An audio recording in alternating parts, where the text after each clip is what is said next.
Daily Bible reading, 1 Kings chapter 9.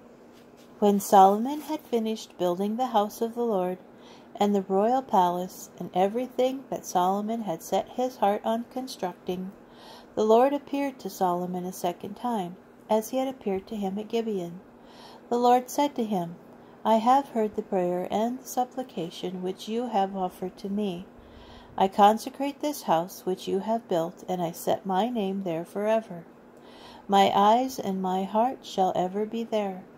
As for you, if you walk before me as your father David walked before me, wholeheartedly and with uprightness, doing all that I have commanded you, and keeping my laws and my rules, then I will establish your throne of kingship over Israel forever, as I promised your father David, saying, Your line on the throne of Israel shall never end.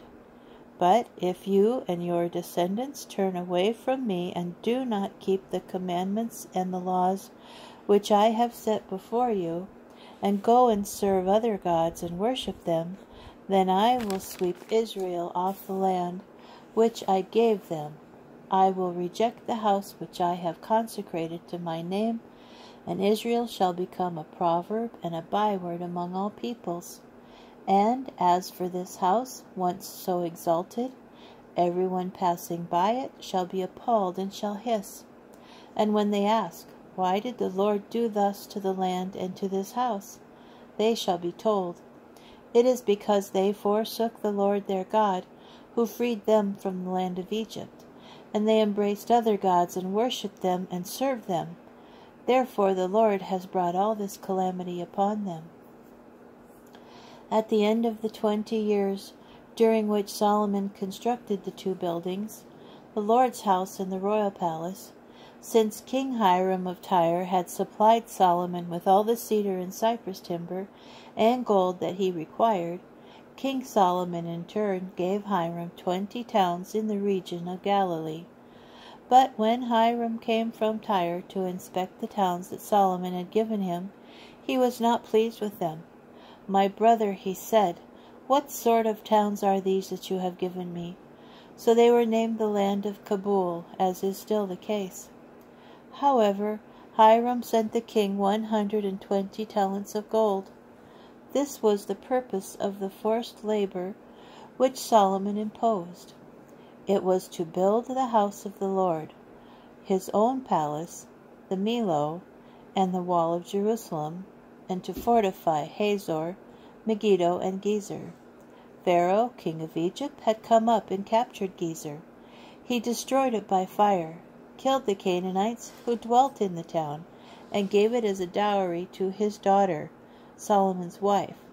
So Solomon fortified Gezer, Lower Beth-horon, Baalath, and Tamar in the wilderness in the land of Judah, and all of Solomon's garrison towns, chariot towns, and cavalry towns, everything that Solomon set his heart on building in Jerusalem and in the Lebanon and throughout the territory that he ruled.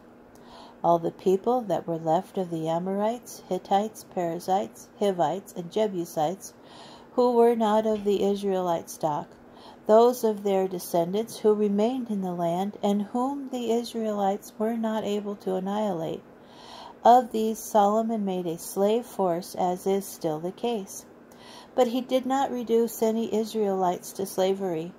They served rather as warriors and as his attendants, officials, and officers, and as commanders of his chariotry and cavalry. These were the prefects that were in charge of Solomon's works and were foremen over the people engaged in the work, who numbered 550. As soon as Pharaoh's daughter went up from the city of David to the palace that he had built for her, he built the Millo. Solomon used to offer burnt offerings and sacrifices of well-being 3 times a year on the altar that he had built for the Lord, and he used to offer incense on the one that was before the Lord, and he kept the house in repair. King Solomon also built a fleet of ships at Ezion-Geber, which is near Elath, on the shore of the Sea of Reeds in the land of Edom. Hiram sent servants of his with the fleet, mariners who were experienced on the sea, to serve with Solomon's men. They came to Ophir. There they obtained gold in the amount of 420 talents, which they delivered to King Solomon.